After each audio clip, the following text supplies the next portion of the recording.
madhabahuni. Of course, kila mtu anafurahi. Kila mtu anafurahi.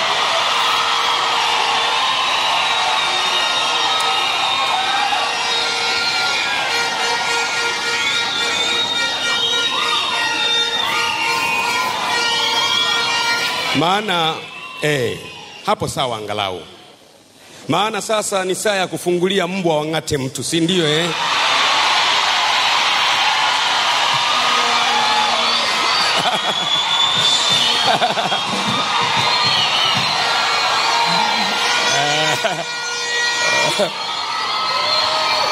Unajua,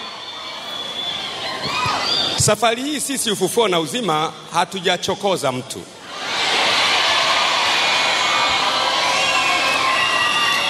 Hatujachokoza mtu, ila tumechokozwa, si unajua tena.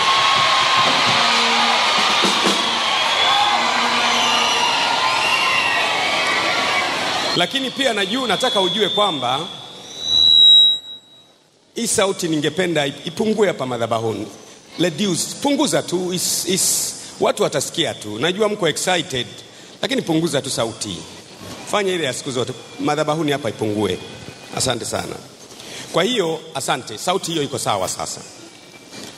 Lakini nataka niwaambie, naomba nisikilize kwa makini sana. Kwa sababu najua kila mtu anapenda kusikia nini kimetokea. Na mimi sitaanza na mahubiri kwanza.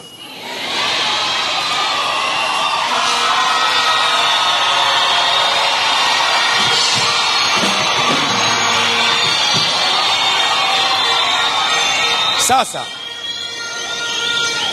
Ebu msishangilie kwanza, halafu mnisikilize.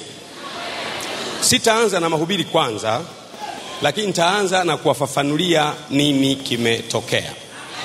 Sasa naomba mwe watulivu, msishangilie kwanza, ili niwape ufafanuzi yakini. Kama nilivyosema kwamba Ufufuo na Uzima tumechokozwa, lakini haijachokozwa Ufufuo na Uzima tu, taifa limechokozwa. Leo wewe unafurahi kuniona mimi niko hapa, lakini kuna wengine nimewaacha kule, ambao bila shaka wao hawana sauti kama mimi. Sasa mimi nitakuwa sauti yao.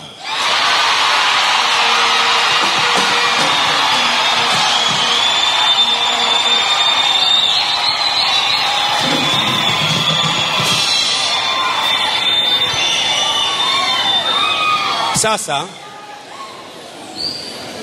kuna watu wanaweza kufurahi kwa sababu baba yao amerudi hapa, lakini furaha haijakamilika kama kuna wengine ambao na wao wameonewa kama mimi bado wako pale. Furaha haijawa kamili bado. Na mtu yoyote mwenye akili timamu, you cannot rejoice because you are free when your neighbor is bound. Huwezi kufurahi uko huru wakati jirani yako ana matatizo. Ninaomba mnisikilize, nielezee hatua kwa hatua nini kimetokea. Jumatano iliyopita, kwa utaratibu wa makanisa yetu, nilikuwa nimepanga ziara ya kutembelea makanisa yetu yote mkoa wa Dodoma. Nilipanga nianze na Mpwapwa, niende Chamwino, niende Dodoma, niende Bahi, niende Mtela, niende Kondoa, niende Kongwa, wilaya zote za Dodoma ambazo tuna makanisa. Kama unavyojua tuna makanisa 400 na sehemu Tanzania yote, na makanisa zaidi ya 300 nje ya nchi.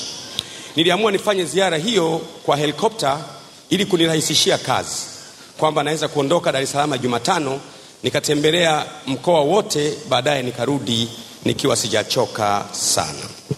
Sasa nilipoondoka hiyo Jumatano, nikaondoka tukaruka na mapilot wetu wawili kuelekea Mpwapwa.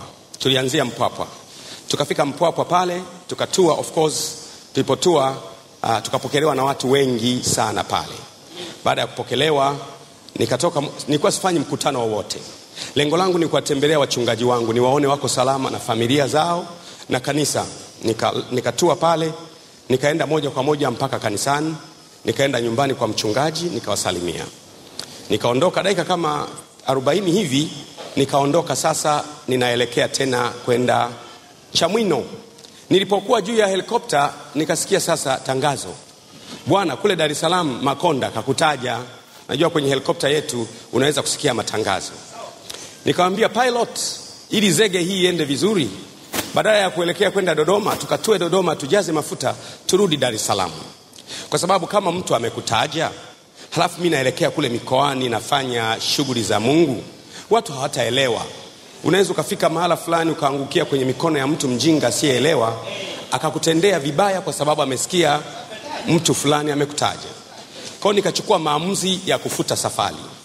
Kwa hiyo nikaenda mpaka Dodoma mjini, lakini nikaona kabla sijafuta safari, kwa sababu sasa nimetajwa, niende nikamwone RPC wa Dodoma. Nikashuka pale, tukaenda mpaka kwa RPC wa Dodoma. Nikamwambia nitaka kufanya ziara ya kidini ndani ya jimbo la Dodoma, mkoa wa Dodoma, lakini nimeahirisha kwa sababu umesikia mwenyewe, naamua kurudi Dar es Salaam. Nikarudi Dar es Salaam, nikatua hapo Seacliff, nikaenda nyumbani. Usiku mzima nilikuwa na tafakari kwamba kwa nini mkuu wa mkoa ameamua kufanya hivyo kwa mtu wa aina yangu. Kwa sababu wale wote aliowataja ni wafanyabiashara na wanasiasa. Mle ndani mchungaji au askofu ni mimi peke yangu. Nikajiuliza kwa nini ametaja mtu wa aina yangu na anajua mimi ni mtu wa aina fulani. Kwa nini? Nikatafakari usiku mambo fulani ambayo yanaweza kumfanya akasema hivyo. Nikagundua machache ambayo mengine sitayasema kwa sababu ya jinsi yalivyo mazito. Nitayafikisha kwenye mamlaka husika. Lakini ile siku ya Alhamisi nikaona nionane na maaskofu. Kwa sababu sasa maaskofu wengi wa kanisa Katoliki, wa Anglican, wa Lutheran wakawa wananipigia simu, wanataka kujua nini kimetokea. Halikuwa lengo langu kuongea na media au kuongea na wanahabari, lakini nikaja hapa kanisani kukutana na maaskofu wa madhehebu mbalimbali na wachungaji na maaskofu waangalizi wa kanisa letu. Tuna maaskofu 25 wa majimbo na tuna waangalizi wa division wilaya zote na tarafa zote. Sasa jambo hilo likitokea linakuwa kama virus, linaporomoka kwenda mpaka kule chini. Bahati mbaya au bahati nzuri, Mungu ametusaidia kwa neema yake na kwa huruma yake. Kutokea hapa Dar es Salaam, can you imagine, tumeanza makanisa Ulaya yote, nchi 22 za Ulaya, Japan, Marekani na sehemu mbalimbali. Na bahati mbaya wachungaji wake ni wazungu ambao wako chini yangu. Sasa habari zimekwenda duniani kote, jamani yule kiongozi wenu Mwafrika wa Tanzania ametajwa. Kwa hiyo ikawa ni kama virus imeenda nchi nzima. Lakini mimi nikajitahidi kuwa calm, imara na nikiwa focused. Kwa sababu najua kweli ni Mungu na Mungu. Huwezi kumtenga Mungu na kweli. Nikaja hapa Alhamisi kama kwenye saa 5 hivi, nikawafafanulia mambo machache kidogo. Na baadaye nikasema Mheshimiwa RC amesema watu waende Ijumaa, lakini mimi nimekatisha safari. Nilikuwa kule Dodoma nafanya shughuli zangu, niende leo nikamwone leo.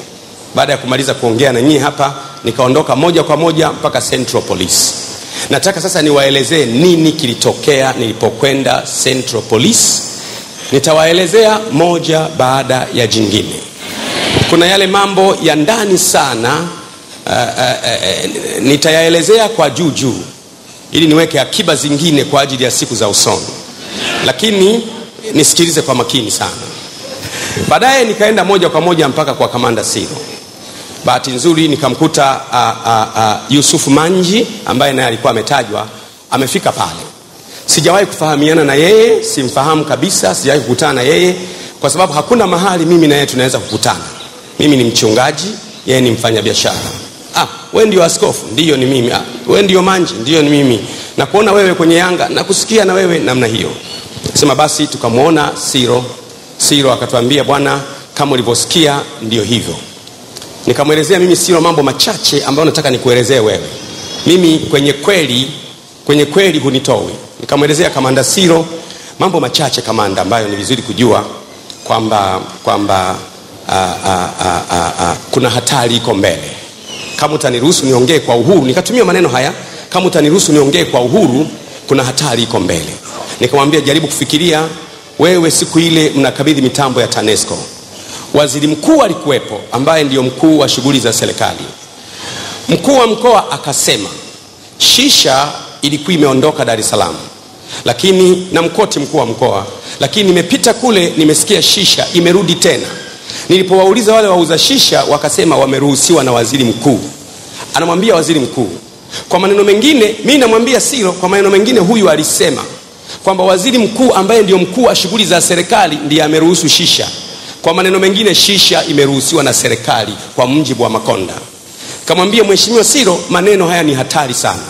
Ni hatari kwa serikali ya Mheshimiwa Rais na ni hatari sana kwa huyu kijana. Kwa sababu waziri mkuu ni mkuu wake wa kazi. Kama alikuwa ameona waziri mkuu ameruhusu shisha, alitakiwa aende kwenye ofisi ya waziri mkuu. Hakutakiwa azungumze kwenye television kwenye tukio tofauti. Bahati nzuri waziri mkuu ni mtu mwenye hekima.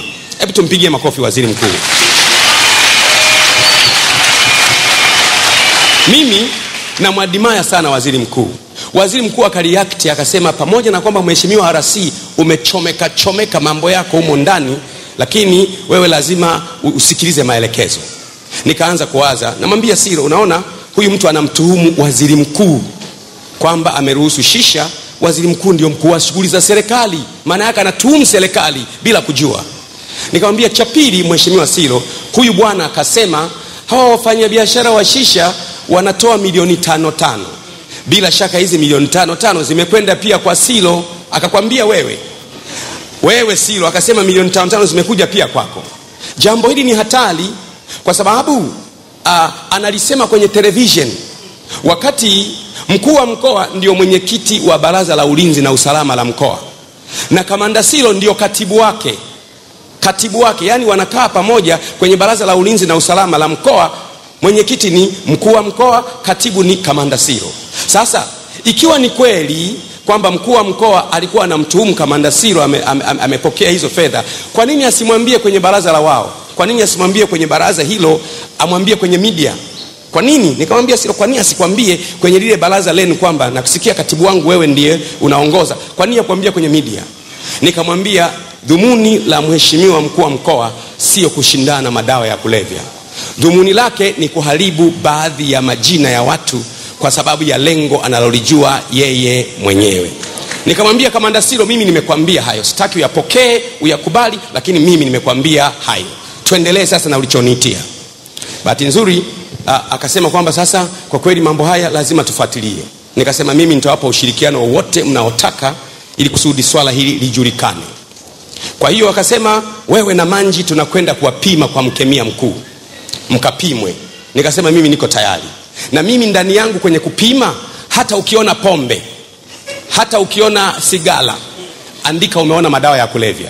Kwa sababu mimi sijawahi kunywa pombe tangu kuzaliwa, sijawahi kuvuta sigara tangu kuzaliwa, sijawahi kwenda disco tangu kuzaliwa.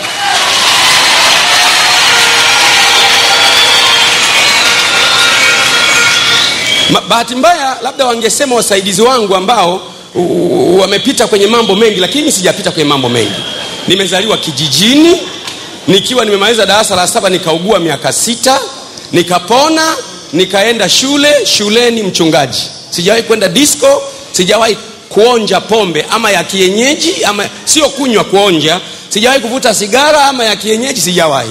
Kwa hiyo nikamwambia twendeni kwa mkemia, pima, ukiona hata sigara, ukiona hata pombe, wewe andika umeona madawa ya kulevya. Kwa hiyo mimi na Mheshimiwa Manji tukaingizwa kwenye gari maalum moja kwa moja mpaka kwa mkemia mkuu wa serikali. Tukafika kule kwa mkemia mkuu wa serikali, wakatoa sample zote. Wakachukua sample wapime, wahakikishe wapime. Nashukuru kwamba bila shaka watu wa ofisi ya rais, sina uhakika, lakini bila shaka watu wa ofisi ya rais walikuwa wameingilia kati, wanataka wajue ukweli. Bila shaka, kwa sababu wale watu waliokuwa wanapima hawakuwa wanafanya feki. Walikuwa wanapima kwa uwazi kabisa, tupime kwa uwazi kabisa tuelewe. Kwa uwazi kabisa, yani zoezi walikuwa wanafanya kwa uwazi. Sio kwamba walikuwa wanafanya kificho, kwa uwazi. Wakapima, maliza kupima vitu vyote, majibu hamna kitu. Hamna chochote. Majibu hamna chochote. Majibu hamna chochote. Baadaye wakasema kwamba tukasearch na nyumbani kwako. Nikamwambia twendeni kabla hata hamjamjulisha mtu, twendeni usiku huu. Tukaondoka usiku huo mpaka nyumbani kwangu na askari wa kutosha. Nitakuja kuambia baadaye naomba mtu asiwalaumu jeshi la polisi. Naomba usiwalaumu jeshi la polisi, nitakwambia baadaye kwa nini usiwalaumu. Ninaomba watu wawili, institution mbili ambazo usizilaumu. Kwanza, usilaumu jeshi la polisi, halafu usilaumu ofisi ya rais. Narudia tena, usilaumu jeshi la polisi na usilaumu ofisi ya rais. Ni kiumbe mmoja tu ameingilia kati hapo, anayesababisha maneno haya yote. Hii sio ishu ya kiserikali, ni ishu ya kiumbe.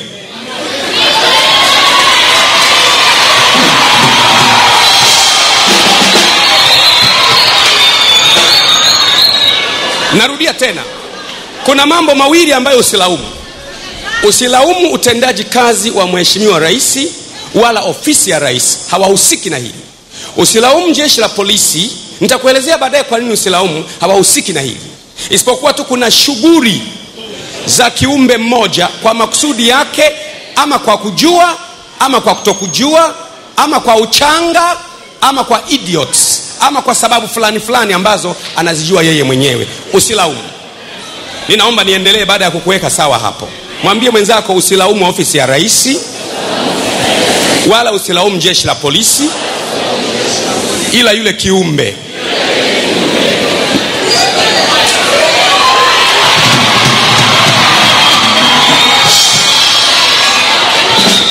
Sasa kwa hiyo nikasema mimi sina tatizo, twendeni nyumbani kwangu. Nyumbani kwangu mkikuta hata sigara imedondoka mahali, andikeni madawa ya kulevya. Mkikuta chochote nyumbani kwangu, hakuna anayekunywa. Usiku huo tukaondoka mpaka kwenda nyumbani. Na wahurumia sana hawa polisi, kwa sababu wanafanyishwa kazi ambayo ya bure tu. Polisi nao wanateswa kama tunavyoteswa sisi. Unanielewa Kwa sababu polisi kama umeambiwa kasachi nyumba ya mtu yule, alafu yule anayekwambia anajua kabisa hamna kitu ndani. Tukaenda mpaka nyumbani kwangu. Nyumba yangu hiyo ina ghorofa 3. Polisi wakaanza kusachi kuanzia, watu wote wakatoka nje, wakaanza kusachi kuanzia juu ya jengo. Moja moja, karatasi kwa karatasi. Jaribu kuwaza, ghorofa 3, karatasi kwa karatasi, draw kwa draw, na mimi nawaongoza. Mkikosa kitu niambieni. Sachi, walisachi polisi kwa uaminifu. Kwa uaminifu wote. Polisi na wale watu wengine waliokuwa nao wakasema, sisi tunataka kuhakikisha ukweli. Tunasachi kwa uwazi na kwa uaminifu wote. Tukaenda na wao, na wakasema tuite na majirani ambao hawatujui sisi polisi na hawamjui Gwajima. Wakatoka pale wakaita watu majirani, ingia mle ndani. Nikasema mimi sachi. Biblia inasema wana amani nyingi waipendayo sheria ya Bwana. Kama una kitu utajitahidi kuficha ficha. Hii sina kitu. Ndio maana huwa naambia watu, mimi nipeleleze mimi mpaka uchoke. Ukipeleleza ukagundua sina kitu, utaondoka. Kwa hiyo wakaanza kusachi. Hebu waza, wamesachi muda wote, masaa yote, mpaka saa 8:30 usiku. Wanamaliza kusachi mpaka pale chini hamna kitu. Na nikawaambia, kwa sababu umeshasachi, muandike sasa kwamba hamjapata kitu. Kwa hiyo wakaandika waraka sasa kwamba tunachotafuta hatujapata. Wakaandika pale seizure certificate. Ninayo hapa. Ninayo copy hapa. Wakaandika na wakanipa copy. Walikuwa genuine. Ndio maana nasema usiwalaumu jeshi la polisi, walifanya kazi yao vizuri. Wakaandika hamna kitu. Vile vitu walivyokuta mle ndani vile vya kawaida tu ambavyo mtu anakuwa navyo, hati za helikopta, hati za ndege, ambazo sisi tuna ndege, sio siri. Unaelewa? Na hatutakuwa nazo hizo tu, tutakuwa nazo nyingi zijazo, nyingi zaidi.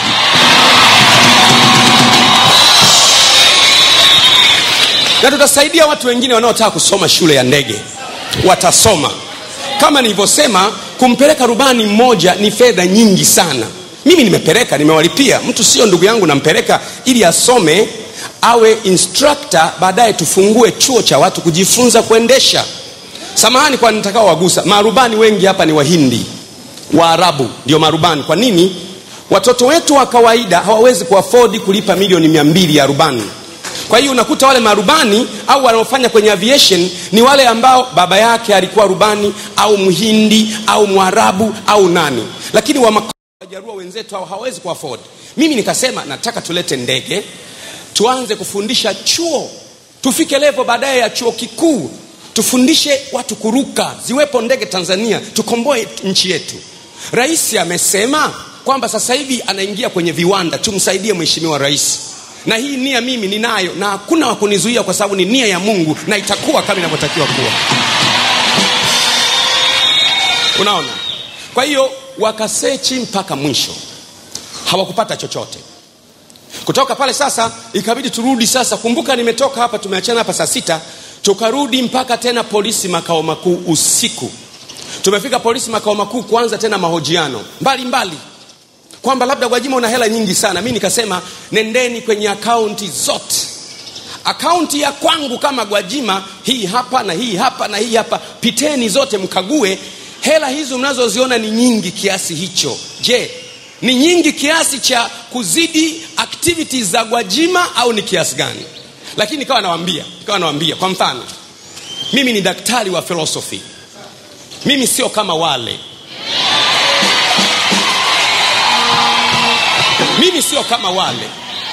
Mimi ni mwandishi wa vitabu, nyie mnajua. Nimeandika vitabu, vya kuandika vitabu, jumla ya kopi sasa hivi zinafika almost 38, tunaelekea 40 vitabu. Kitabu kimoja, kitabu cha kwanza, kitabu cha pili, kitabu cha tatu, 37 vinaelekea 40. Nani anaweza kuandika vitabu 37? Ukimuuliza Mtabu kaandika vitabu vingapi, Mwalimu Nyerere kaandika sio 4 au 5 maisha yake yote. Mimi sasa hivi nimeandika 37. Silali, nafanya kazi. Alafu mtu mmoja tu amekaa kwenye kiti chake hapo na hajui chochote, anakurupuka tu bila kujua anachofanya. Nikamwambia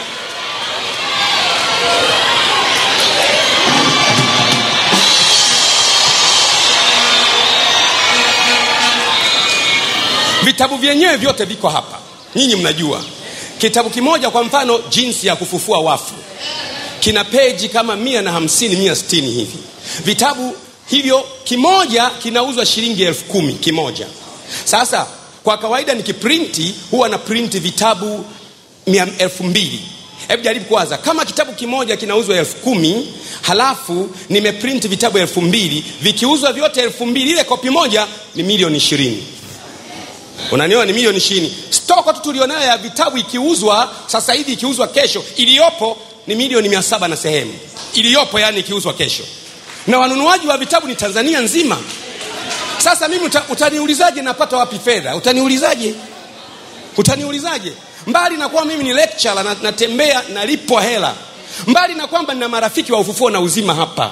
Hapa tuko zaidi ya watu 70,000. Hebu sikiliza, zaidi ya watu 70,000. Nyie mliopo hapa zaidi ya watu 70,000. Kila mtu mmoja akisema hivi nitoe shilingi 1,000 ni milioni 70 tayari. Na ni 1,000. Wakisema watoe 10,000 ni bilioni 7 tayari. Wakisema watoe 100,000 ni trilioni 7 tayari. Utaniulizaje mimi napata wapi hela?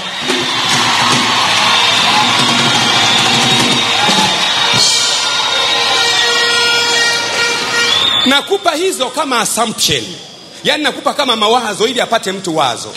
Kwa hiyo sasa watu hao tena wakaingia sasa kusaka kwenye hizo accounts zetu. Wamesaka kwenye accounts zetu wakakuta hamna kitu. Kuna yale mambo ya kawaida tu ambayo kila mtu anatakiwa kuwa nayo. Hamna kitu. Unaelewa sasa? Hamna kitu. Labda ni money laundering au ni nini? Hamna kitu. Hawajapata. Kwa hiyo wakakosa kabisa. Imeisha. Kwa hiyo nataka unisikilize jambo moja kubwa sana.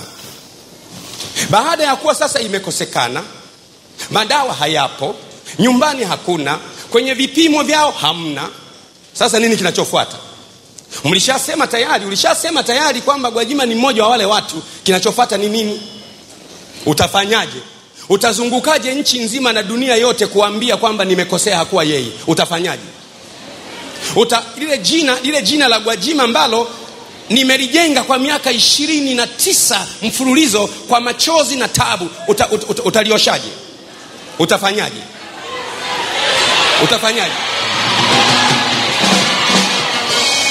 Sasa ninaomba unisikilize kwa makini sana. Kwa hiyo watu wa polisi wamefanya kwa uaminifu. Wamepitia vipimo, wamepitia money laundering kwa kuangalia tuna fedha shingapi, wamepitia kila mahali, hawajaona jambo wala tatizo. Ndiyo hiyo jana sasa jioni, of course jana ilikuwa Jumamosi. Mle ndani nilikuwa mimi kwenye chumba changu na manji wawili. Mimi na manji wawili. Sijajua kwa nini mimi na manji ndio tulikuwa walengwa. Lakini na mimi nikajisikia vizuri. Hivi kumbe na mimi nina fedha mpaka nawekwa mahala fulani kwa ajili ya jambo fulani.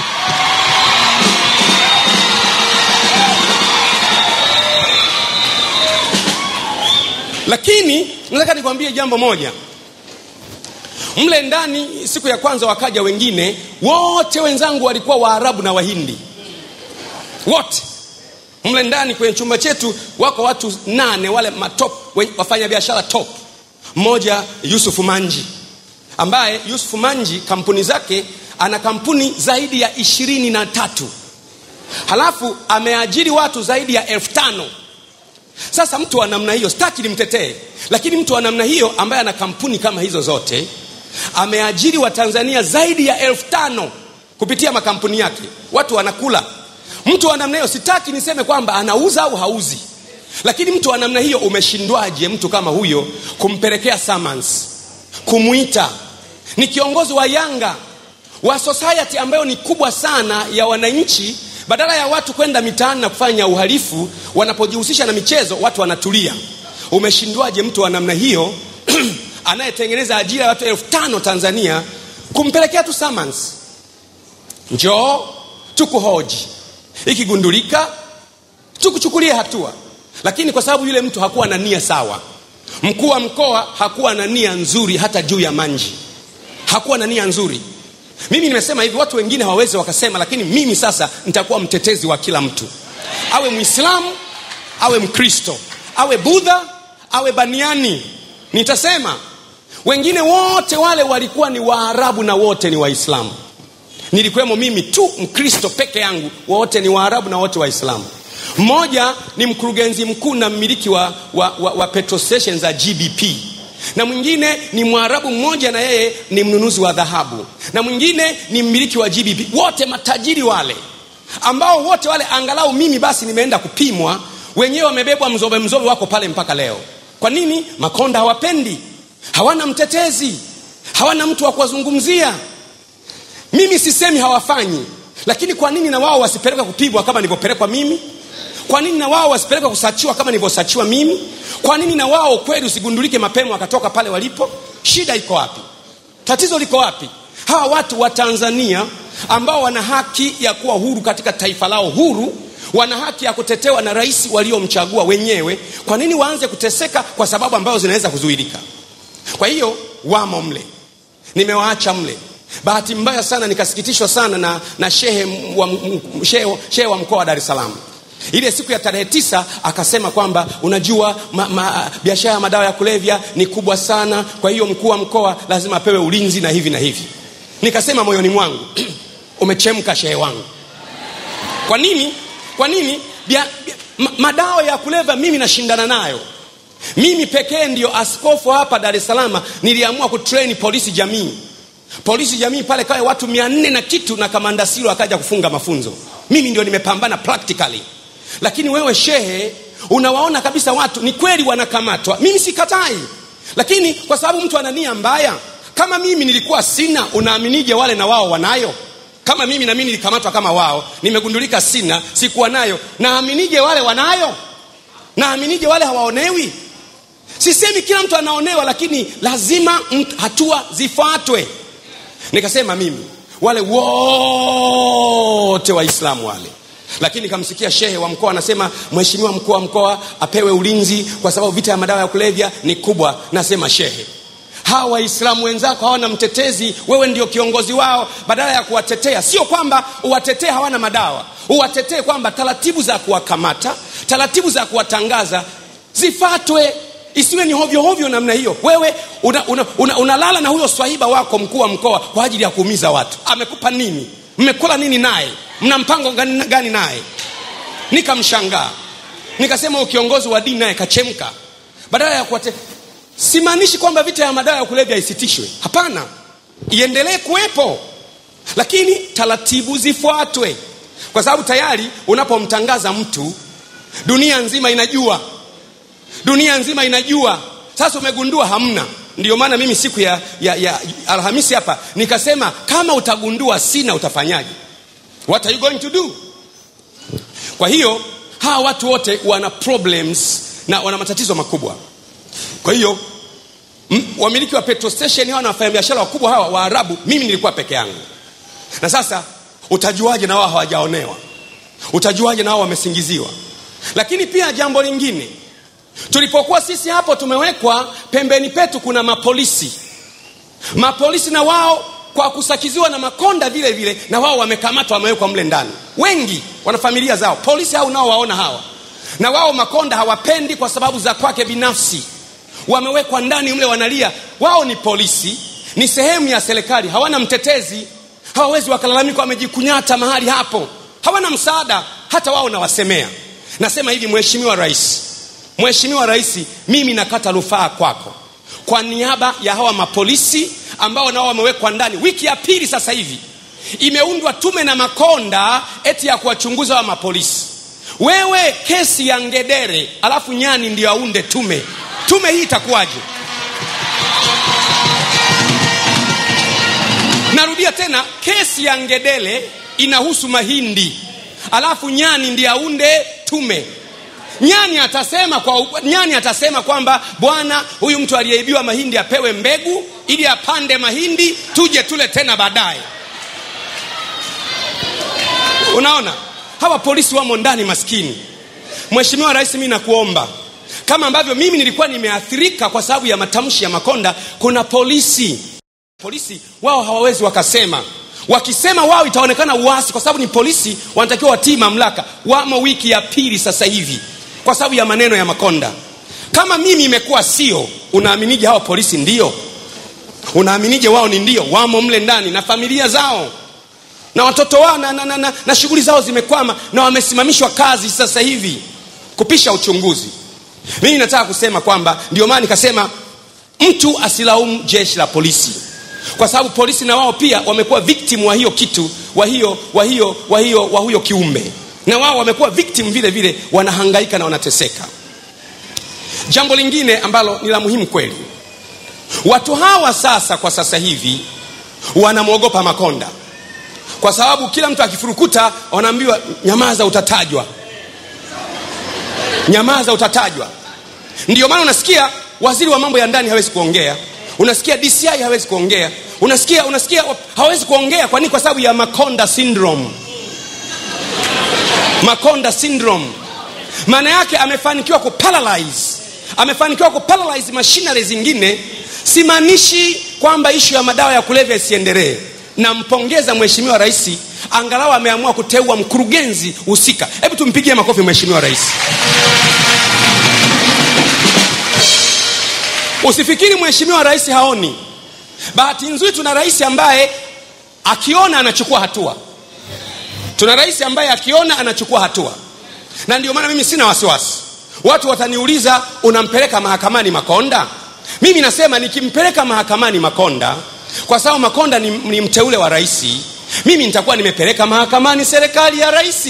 Na huyu rais mimi bado nina imani naye. Nitakachofanya, na mshtaki makonda kwa rais aliyemteua, ili rais achukue mkondo amshughulikie yeye mwenyewe. Alafu cha pili, mimi najua cha kufanya. Unaelewa?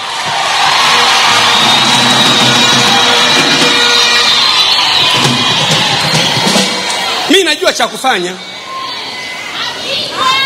Yesu alipopita mahali akamkuta mtu mmoja ana mapepo 2000. Mnamfahamu vizuri. Yesu akaambia yale mapepo toka. Yale mapepo yakamuuliza Yesu, turuhusu tuende kwa wale nguruwe. Mapepo yale yakamwambia Yesu, turuhusu tuende wapi? Kwa wale nguruwe. Yesu akayambia, nendeni kwa nguruwe. Sasa hivi sisi mapepo yatakaposema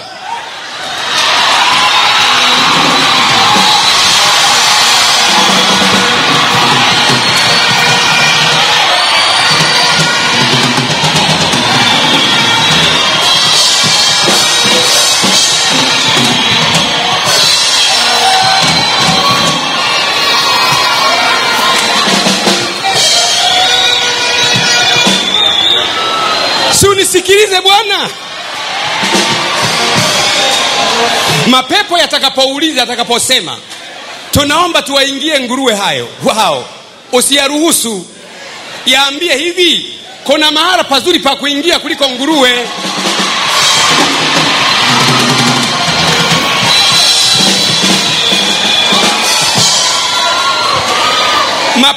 Mapepo yaambie nguruwe ni nyama. Kuna mahara ambapo uyapeleke yakaingie. Kwa hiyo kila mtu kuanzia leo wewe unayapeleka yaingie pale.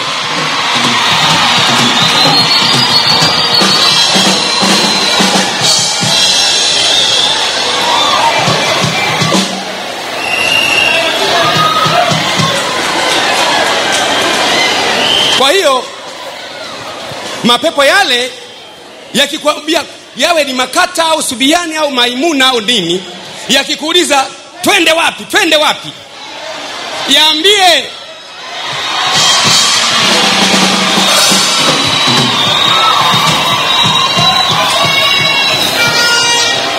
nenda kwa adui wa kanisa.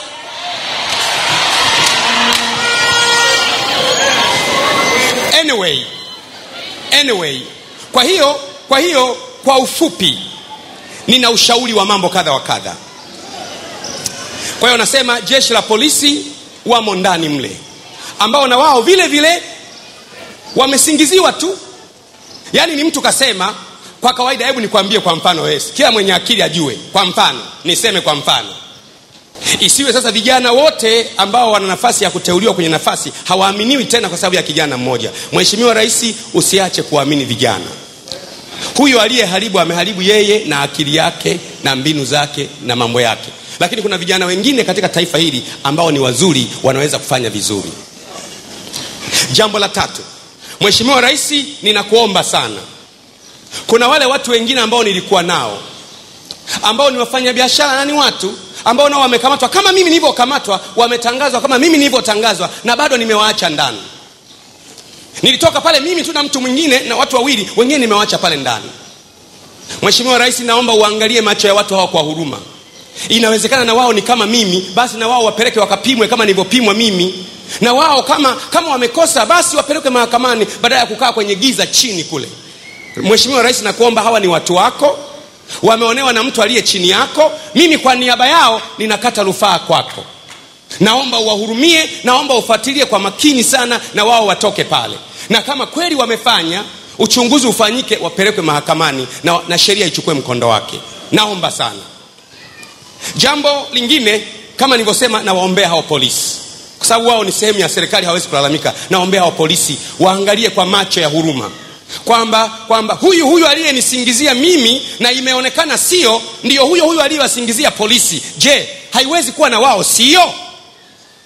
Kama kuna uchunguzi, basi waende nyumbani, kwa sababu ni waajiriwa wa jeshi la polisi. Watakimbia wapi? Uchunguzi uendelee pole na iende vizuri. Ushauri mwingine, Mheshimiwa Rais, vita juu ya madawa ya kulevya isiache, iendelee. Lakini ile approach aliyotumia Mheshimiwa mkuu wa mkoa ni kosa. Ile approach, ile namna, unajua unaweza kuwa na sababu nzuri ukatumia njia mbaya, utapata matokeo mabaya. A good objective with a wrong method, it will bring wrong results. Sasa hivi nia yake ilikuwa nzuri, lakini hapa katikati ameingiza mambo yake na shughuli zake binafsi kwa ajili ya wafanyabiashara wa kwake. Inaleta matokeo mabaya.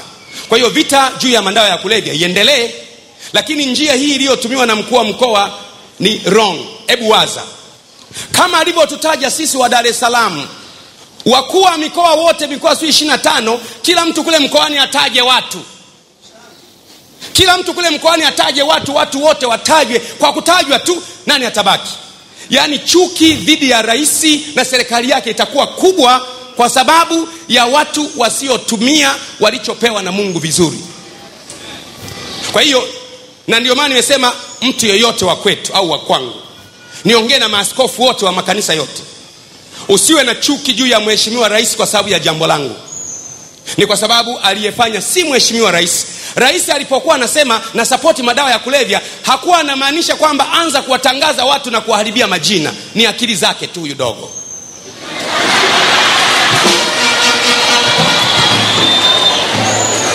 kweli, akili yake tu. Kuna mambo mengine huwezi kupewa na darasa. Kuna vitu vingine kwenye maisha elimu haiwezi kukupa, utapewa ukiwa na umri wa kutosha.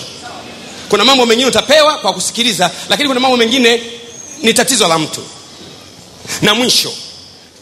Na mwisho jambo ambalo ni muhimu kwangu, Jumatatu mimi kesho narudi tena polisi, nikawaone wale niliowaacha. Ndio nikawaone wale niliowaacha.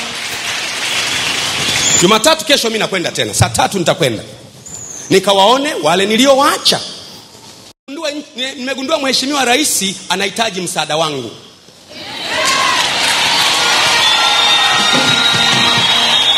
Narudia tena, kwa sababu ili kweli ipatikane lazima wepo mtu wa kusema kweli. Mikono ya Mheshimiwa Rais iko mbali. Inawezekana hapa katikati kuna watu wanatenda mambo ili Mheshimiwa Rais aonekane hafanyi kazi. Sasa mimi nakwambia kuanzia leo officially, na watu wa Ufufuo na Uzima officially, rasmi, tunaingia kwenye combat ya kumsaidia Mheshimiwa Rais kwa nguvu zetu zote.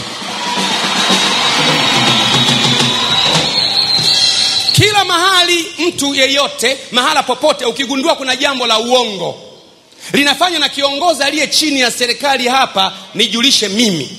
Ukinijulisha mimi, nitafuatilia mpaka Mheshimiwa Rais. Yaani sauti yangu itapenya mageti yote mpaka imfikie Mheshimiwa Rais alipo, na atatenda kwa jina la Yesu. Hilo jambo la muhimu sana. Na ni vizuri watu wote wawe watulivu. Usifanye fujo, usifanye vurugu. Asipatikane mtu wa kufanya fujo kwa sababu baba yako ameonewa. Ukifanya fujo na wewe unakuwa sehemu ya uovu. You can't justify violence when you're looking for justice. Ndani ya fujo huwa hakuna haki, kwa sababu kuna watu wengine wataumia pia. Watu wote wawe watulivu.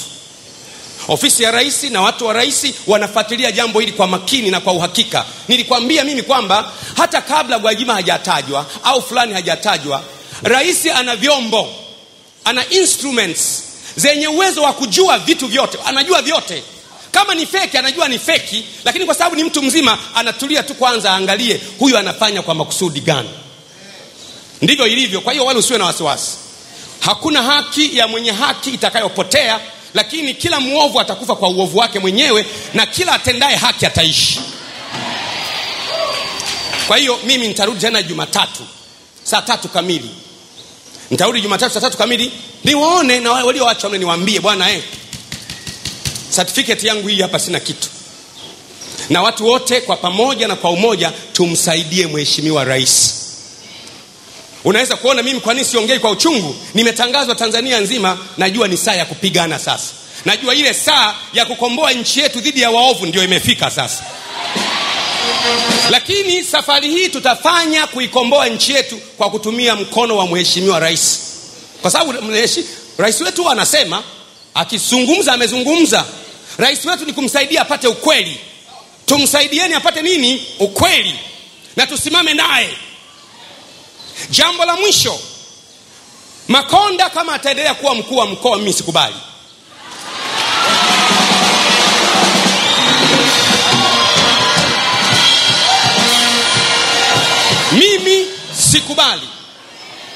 Mimi sikubali. Nasema hiyo wazi. Makonda, wewe jaribu kuwaza maelfu ya watu hapa 70,000. Nikiwaambia sasa hivi bwana kamtafuteni Makonda, amewasababishia baba yenu matatizo, Makonda atakuwepo? Lakini mkifanya hivyo mtavunja sheria. Hamwezi kutetea haki kwa kuvunja sheria. Msifanye hivyo. Narudia tena, mtu asitafute kumfanyia mabaya Makonda. Mnanisikia watu wa Ufufuo na Uzima? Mtu, askofu au mchungaji, asimtafutie mabaya Makonda. Makonda ana mwajiri wake ambaye ni Mheshimiwa Rais. Sisi tumwambie Mheshimiwa Rais. Mheshimiwa Rais is a man of wisdom. Is a man of understanding. Is a man of decision. Mheshimiwa Rais ana washauri wake, na tukimshauri Mheshimiwa Rais asipotekeleza hatukasiriki. Kazi ya mshauri, unashauri, yule unayemshauri unaacha anafanya mwenyewe. Akifanya au asifanye ni hekima yake. Lakini mwacheni Makonda. Inawezekana hafai kwenye kazi ya mkuu wa mkoa, lakini anafaa kwenye shughuli zingine. Narudia tena, sio kwamba Makonda hafai 100%. Anaweza kuwa anafaa labda apelekwe CCP awe polisi. Unanielewa? Anaweza kuwa anafaa kwenye eneo fulani. Kwa sababu amefanya haya, tusiseme hafai kabisa, hapana. Lakini hafai kwenye shughuli ya utawala. Lakini Makonda ana uzuri fulani. Ana maamuzi na ana uthubutu. Sasa mtu mwenye maamuzi na uthubutu akithubutu jambo baya, inakuwa mbaya kwa watu. Kwa hiyo mimi sitakubali. Sitakubali, na watu wengine wote sitakubali, na maaskofu na nyie msikubali. Na wachungaji na nyie msikubali. Na mashehe na nyie msikubali. Na maimamu na nyie msikubali. Na watu wa Yanga na nyie msikubali. Na watu wote wa mkoa. Atakuwaje na wasiwasi wa kupoteza mkuu wa mkoa wakati aliyekuchagua kuwa mkoa ni rais? Ina maana anataka kutaja nini juu ya rais? Kama amefanikiwa kutaja juu ya waziri mkuu, ametaja juu ya kamanda Silo, anataka kutaja nini? Mheshimiwa Rais, Makonda ni kombola ambalo halijaelekezwa mahala pa kutua, linaweza kutua mahala popote.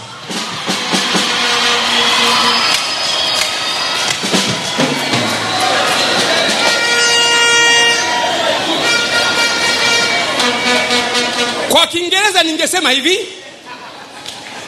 hivi, Mheshimiwa mkuu wa mkoa Paul Makonda, he is unguided missile. Yaani ni kombola ambalo halijaelekezwa pa kutua. Liko tu, yani linaweza kutua hata chumbani kwa mtu. Sasa kombola la namna hiyo ambalo halijui pa kutua ni hatari. Ni hatari. Kwa hiyo mimi nakataa kwa sababu ya woga ule. Amemsema waziri mkuu public. Amemsema kamanda public. Ameparalyze watu public. Amewataja watu public. Sasa na amesema kwamba mimi bwana siogopi kupoteza ukuu wa mkoa. Atapotezaje ukuu wa mkoa? Kwa sababu ukuu wa mkoa amechaguliwa na rais. Ina maana kuna kitu gani anataka kufanya mpaka aliyemteua anaweza kumnyang'anya? Kuna kitu gani pale? Tabia za watu zinapimwa kuanzia mambo madogo madogo. Anayemtukana mjomba, siku moja atamtukana baba mzazi. Kwa hiyo mimi Mheshimiwa Rais nasema tu kwamba kwa kweli Mheshimiwa Makonda, na kuomba na kushauri mtafutie shughuli nyingine ya kufanya, anafaa mahala pengine, lakini ukuu wa mkoa, shughuli ya utawala, naona mimi hataiweza tena.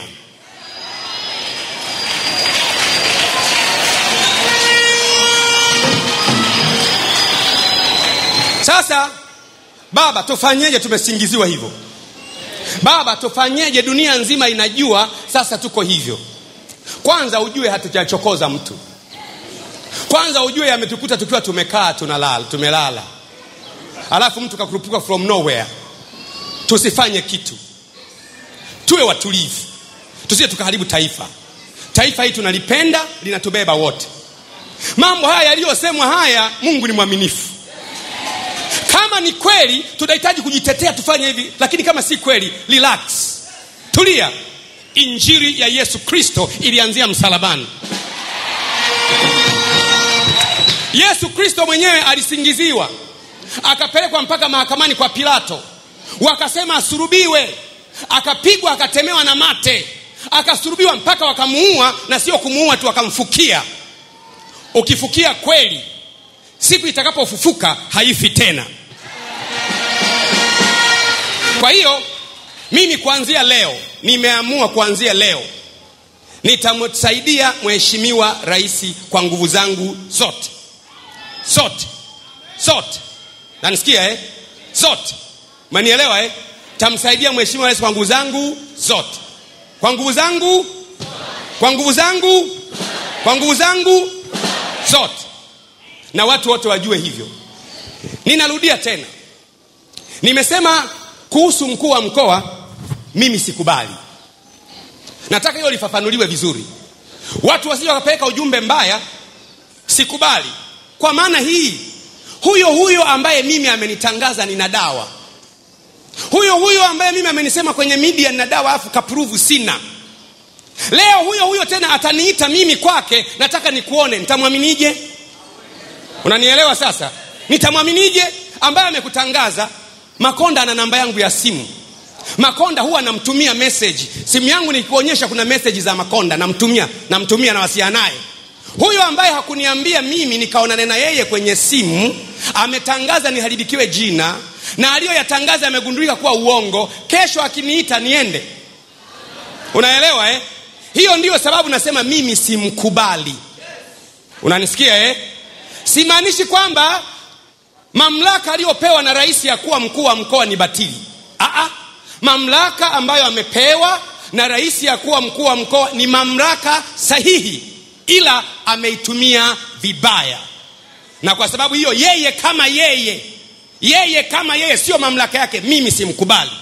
Narudia tena, yeye kama yeye, Paulo Makonda, yule mtu aliyesoma chuo cha ushirika Moshi, mimi simkubali.